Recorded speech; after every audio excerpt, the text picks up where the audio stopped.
스스로 왕위에 오르기 위하여 무려 4년여에 걸친 치밀하게 진행된 압살롬의 계략은 사실 성공이었다라고 말할 수 있습니다. 이제는 그 화려한 끝을 향하여 달려가고 있었습니다. 압살롬은 자신의 의도대로 대부분의 사람들의 마음을 훔쳐내는 데 성공했고 이제 쿠데타를 일으킬 만반의 준비를 다 갖추게 됩니다. 여기에다가 자신을 지지할 정치적, 종교적으로 유력한 세력을 모으는 일에도 성공했고 또 쿠데타를 일으킬 장소, 즉 자신이 왕위에 올랐다고 선포할 장소까지 선택하고 이제 내가 왕이 되었다라고 선포하는 일만 남게 되었습니다. 그 모든 준비가 끝나고 때가 되니까 압살롬이 이제 아버지 다윗 왕을 찾아가서 하나님께 서원한 것을 이행하려고 하니까 그래서 헤브론에 가려고 하는데 허락해달라고 부탁을 합니다. 아들이 서원을 이행하러 간다고 하는데 누가 의심하겠습니까? 다윗은 일말의 의심도 없이 압살롬의 요청을 받아들여 그로 하여금 헤브론으로 갈 수 있도록 허락을 합니다. 그런데 바로 이 지점, 압살롬이 왕위에 즉위할 장소로 헤브론을 선택했다는 것이 압살롬의 계략이 대단하다는 것을 잘 보여주는 지점입니다. 일단 예루살렘에는 아버지 다윗이 엄연히 왕위에 있기 때문에 다윗이 스스로 왕위를 물려주지 않는 한 이곳 예루살렘에서 왕위 즉위 선포를 하기는 어렵습니다. 하지만 그럼에도 불구하고 압살롬은 그 대안으로 헤브론을 찾아냅니다. 헤브론이 어떤 곳이냐? 이스라엘 백성들에게 있어서 정신적인 고향으로서 일종의 거룩한 곳, 성지에 해당합니다. 그들의 위대한 조상인 아브라함, 이삭, 야곱이 여기에 살았습니다. 거기에 이 족장들의 무덤까지 헤브론에 있습니다. 아브라함과 사라, 이삭과 리브가 그리고 야곱과 레아의 신이 이곳 막벨라 굴에 묻혀 있습니다. 그리고 출애굽 이후에는 유다 지파의 대표였던 믿음의 사람 갈렙이 이 산지를 내게 주소서라는 그 믿음의 보상으로 하나님으로부터 얻은 땅이기도 합니다. 또 다윗은 통일 왕국의 왕이 되어 예루살렘으로 수도를 옮기기 전까지 이곳에서 7년 동안 유다 지파의 왕이 되어 나라를 다스렸습니다. 그러니까 예루살렘으로 수도를 옮기기 전까지는 이스라엘의 뿌리와 정치의 중심지가 헤브론이었다는 거죠. 제가 이렇게 여러분에게 말씀드린 이런저런 이유로 이곳 헤브론에서 왕이 즉위식을 한다면 그것 자체로도 이스라엘 백성들에게 거역할 수 없는 거룩함과 경외감과 권위를 줄 겁니다. 그들이 섬기는 하나님이 택한 왕이라는 느낌이 자연스럽게 들게 만드는 거죠. 압살롬은 그래서 이곳 헤브론을 자신이 왕위에 즉위할 장소로 선택을 한 겁니다. 정말 혀를 내두를 정도로 치밀한 계략이었던 겁니다. 여기에 더해서 압살롬의 계략이 대단한 또 다른 한 가지 이유는 길롯 사람 아히도벨을 자기 편으로 끌어들였다는 거예요. 뒤에 보면 다윗이 아히도벨이 압살롬 편에 섰다는 이야기를 듣고는 절망하거든요. 도대체 아히도벨이 어떤 사람이기에 이런 상황이 펼쳐지는 걸까요? 자, 성경의 표현에 따르면 아히도벨은 당대 최고의 지략가 모사입니다. 그래서 그가 세우는 전략은 마치 여호와께 물어받은 것과 동일하다고 여겨질 정도였습니다. 사무엘하 16장 23절은 이렇게 말합니다. 그때에 아히도벨이 베푸는 계략은 사람이 하나님께 물어서 받은 말씀과 같은 것이라. 그러니까 그 정도로 아히도벨의 지략이 뛰어난 얘기인데 사실 다윗 왕국이 오늘날 이만큼 강성하게 된 데에는 아히도벨의 지략이 큰 기여를 했다고 볼 수 있습니다. 아히도벨이 세운 전략에 따라서 다윗의 군대는 치르는 모든 전쟁에서 엄청난 승리를 거두었습니다. 그러니까 우리가 알고 있는 삼국지의 제갈공명 그 이상 가는 뛰어난 지략가였던 거죠. 한마디로 그는 대세를 읽을 줄도 알았고 흐름을 볼 줄도 알았고 스스로도 그런 지략을 만들어낼 수 있는 대단한 사람이었습니다. 어떤 전략가, 지략가를 자기 편에 두느냐에 따라서 군대나 왕국의 강함이 좌우되기 때문에 압살롬이 아히도벨을 자신의 편으로 끌어들인 건 적어도 이 전쟁에 있어서 최고의 전투력을 확보했다고 해도 과언이 아닙니다. 이런 아히도벨을 압살롬이 자기 편으로 끌어들이는 수완을 발휘한 거예요. 그리고 어쩌면 압살롬으로 하여금 헤브론에서 왕위 즉위식을 하도록 조언한 인물이 아히도벨일 가능성도 그래서 매우 큰 거죠. 어쨌든 압살롬이 이 쿠데타를 성공시키기 위해서는 당연히 아히도벨이 필요했겠지만 그렇다 하더라도 한 가지 의문점, 질문이 생깁니다. 그 똑똑한 아히도벨이 왜 다윗을 버리고 압살롬을 택했을까요? 결국 우리는 압살롬의 반역이 실패하는 걸 알잖아요. 이렇게 될 걸 그 지략가 아히도벨이 몰랐을까요? 정말 지혜롭다고 여겨지는 아히도벨이 압살롬의 편에 설 수밖에 없는 결정적인 이유가 몇 가지가 있습니다. 첫째는 다윗에 대한 원한입니다. 사무엘하 23장 34절 하반절을 보면 이렇게 되어 있습니다.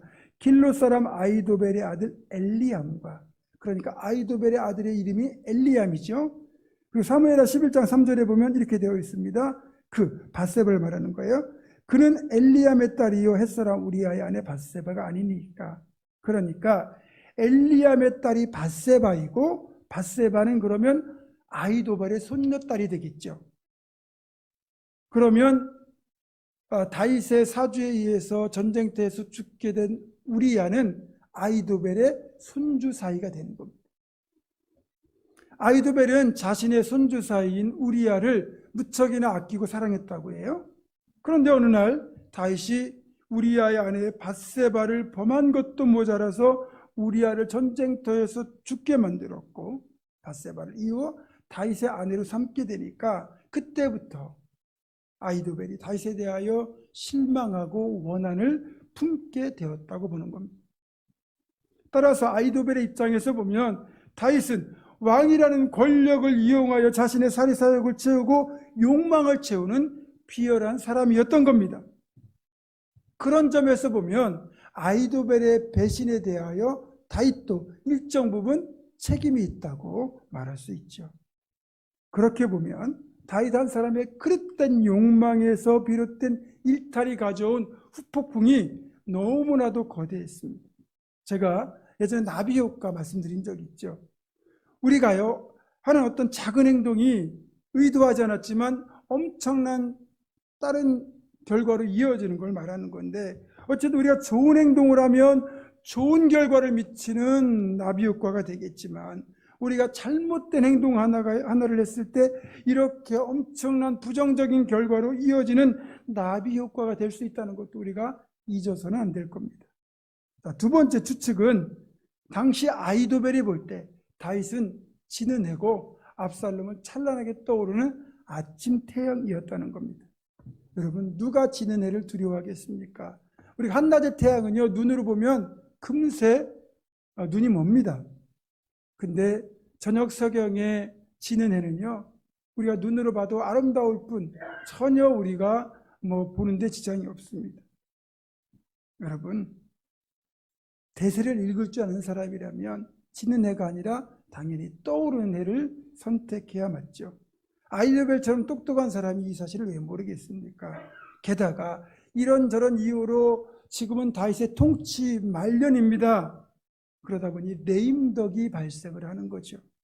레임덕이 뭡니까? 통치자가 바뀌기 직전에 발생하는 정치적 현상으로서, 예를 들어서 대통령 임기가 얼마 남지 않고 대통령에 대한 지지율이 뚝 떨어지면 그때부터 대통령의 국정장악 능력이 확연하게 떨어진 걸 말하는 거죠.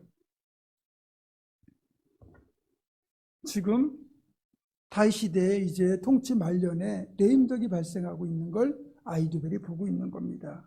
그리고 가끔씩 보면 어떤 정치적인 사안에 대하여 어떤 단체들, 정치 집단이나 교수들이나 이런 어떤 그런 사회 어떤 그런 기관들이 성명서를 발표할 때 거기에 많은 지도층 인사들의 이름이 포함되어 있는 걸 봅니다. 근데 그게 좀 문제가 되면 거기에 이름이 올라 있는 사람들 중에서 나는 여기다 이름을 쓰라고 허락한 적이 없다고 이렇게 발뺌을 하잖아요.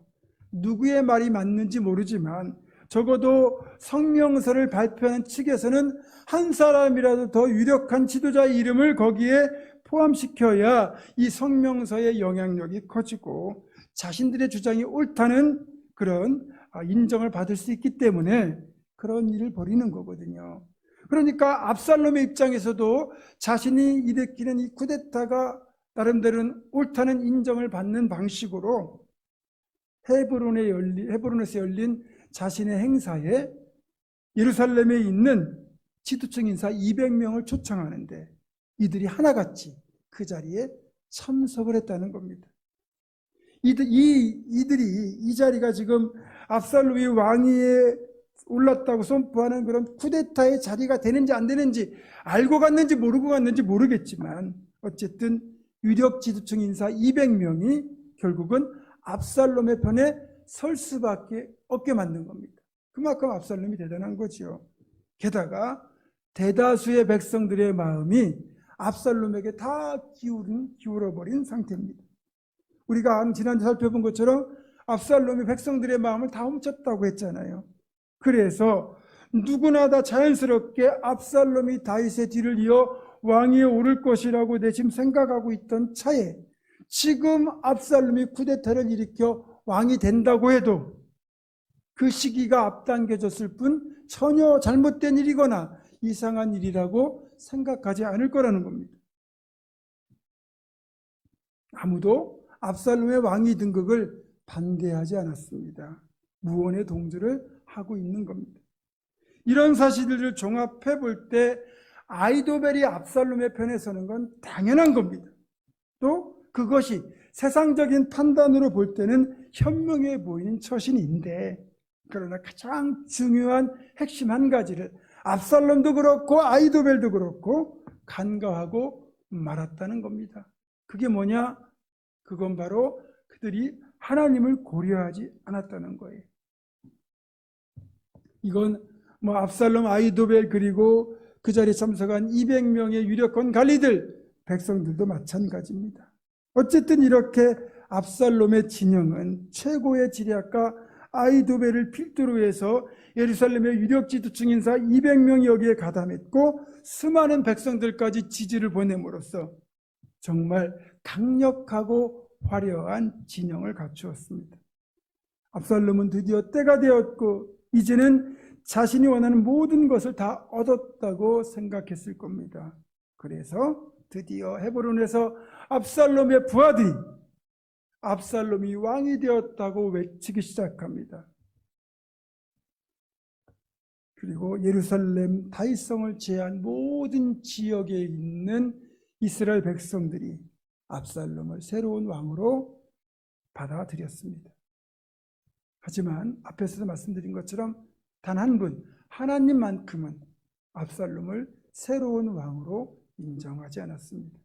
두고 보면 알겠지만 하나님의 마음, 하나님의 뜻을 얻지 않은 것, 얻지 못한 것, 이것이 결국 압살롬의 결정적인 실패였습니다. 그러니까 모든 것을 다 얻고 갖추었다 할지라도 하나님이 없으면 그것은 빈 껍데기에 불과하다는 걸 알아야 합니다.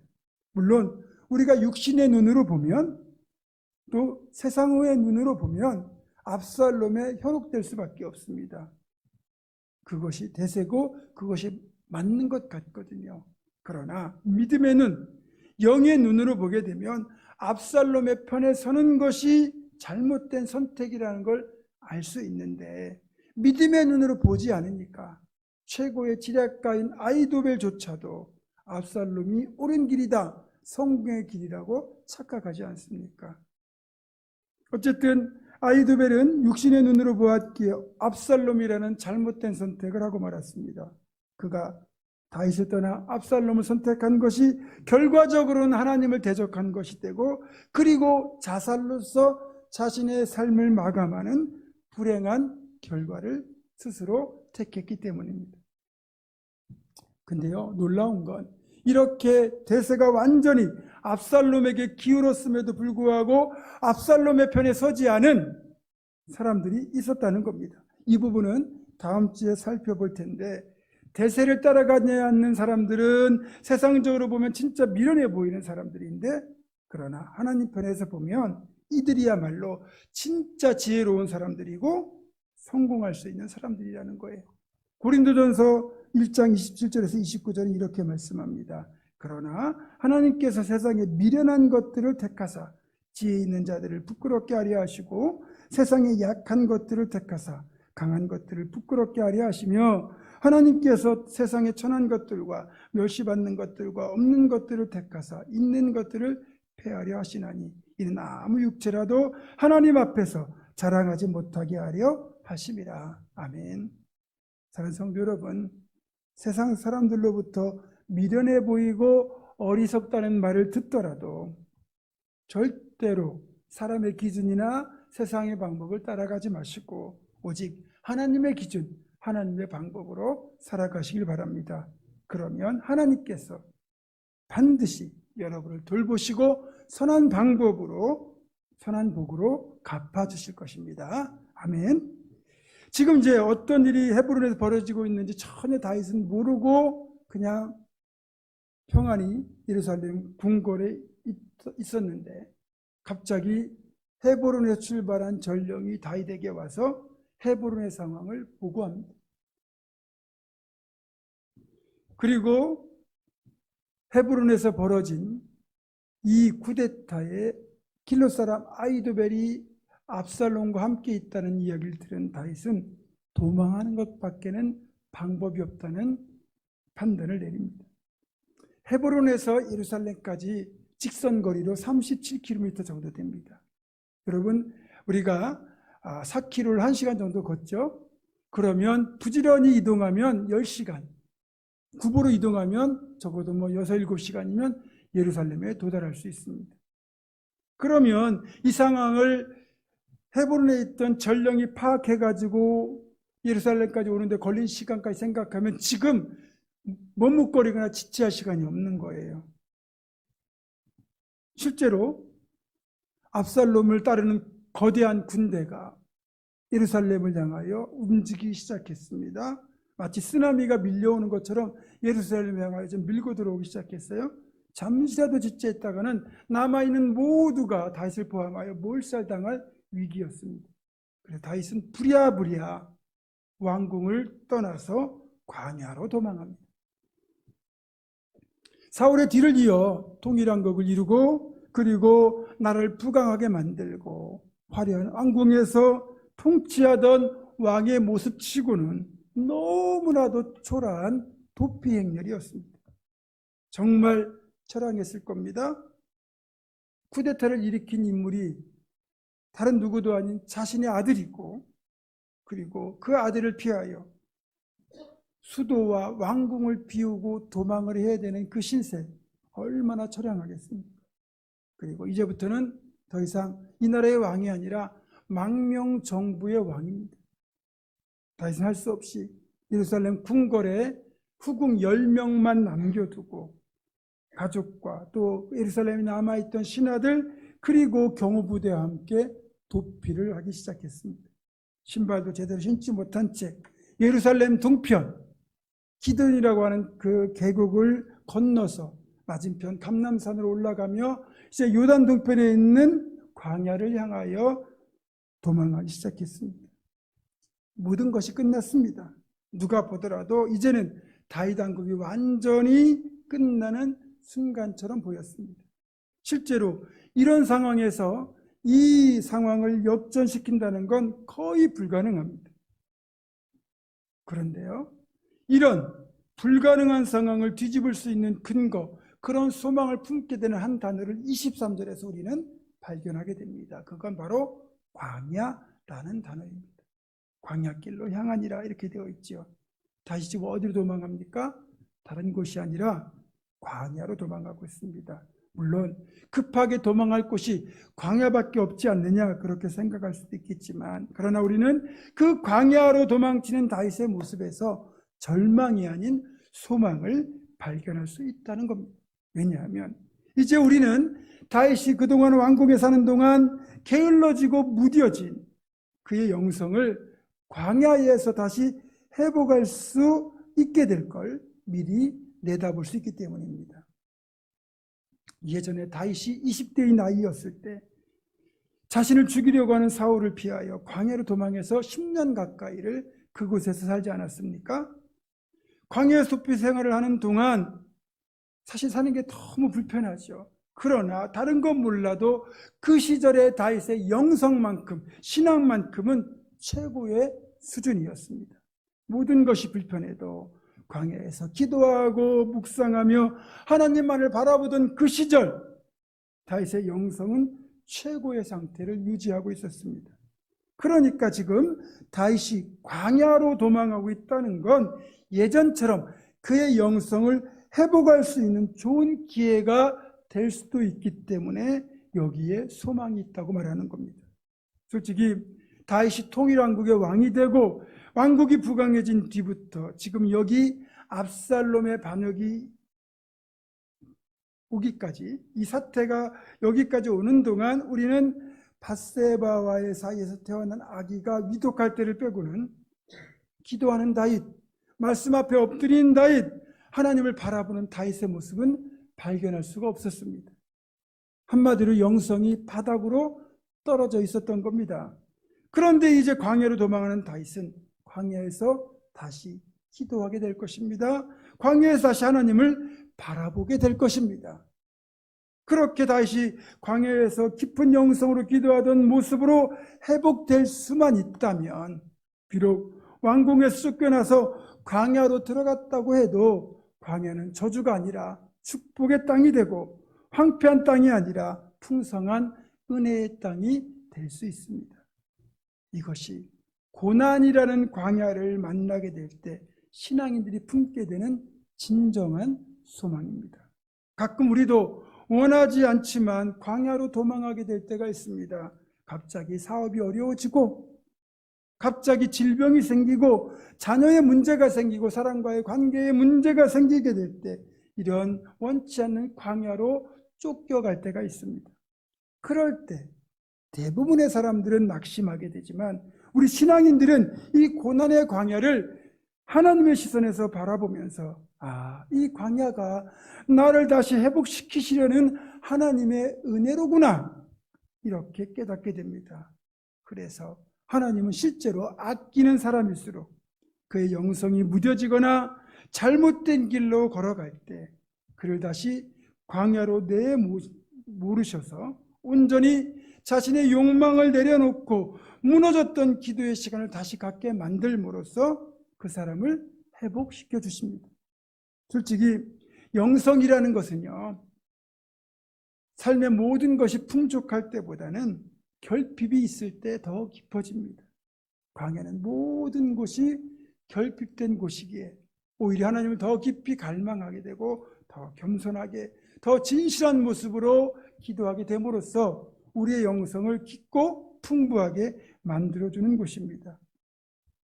도망자 시절 광야에 거주하면서 깊고 풍부했던 다윗의 영성이 왕이 되고 왕궁에 살게 되면서 무뎌지고 변질된 결과 있어야 할 자리에 있지 않았고, 깨어 기도해야 할 때 기도하지 않았고, 하나님을 바라봐야 되는데 엉뚱한 대상을 바라봄으로써 결국 치명적인 실패를 경험하지 않았습니까? 그리고 그것이 이 사태까지 끌고 오지 않았습니까? 그런데 그런 일을 겪고도 기도의 삶을 회복하지 않았을 때 결국 하나님은 아들의 반역이라는 채찍을 들어서 그를 광야로 몰아가셨습니다. 물론 지금 광야로 쫓겨가는 이 시간이 너무나 아프고 힘들겠지만 광야에서는 하나님과의 깊은 교제를 통하여 회복의 은총이 예비되어 있습니다. 그래서 우리가 광야로 몰려갈지라도 오히려 감사할 수 있는 겁니다. 혹시 여러분은 지금 왕궁처럼 평안한 상태에 계십니까? 그렇다면 감사를 잊지 말되 결코 기도 영성을 무너뜨리지 말고 지키시길 바랍니다. 또 여러분, 혹시 광야에 있습니까? 그렇다면 더욱 감사하십시오. 여러분의 회복을 위하여 하나님께서 여러분을 광야로 몰아가신 겁니다. 사랑하는 성도 여러분, 중요한 건 우리가 어느 곳에 있든지 하나님을 만나는 영성의 광야만큼은 늘 지켜내야 한다는 겁니다.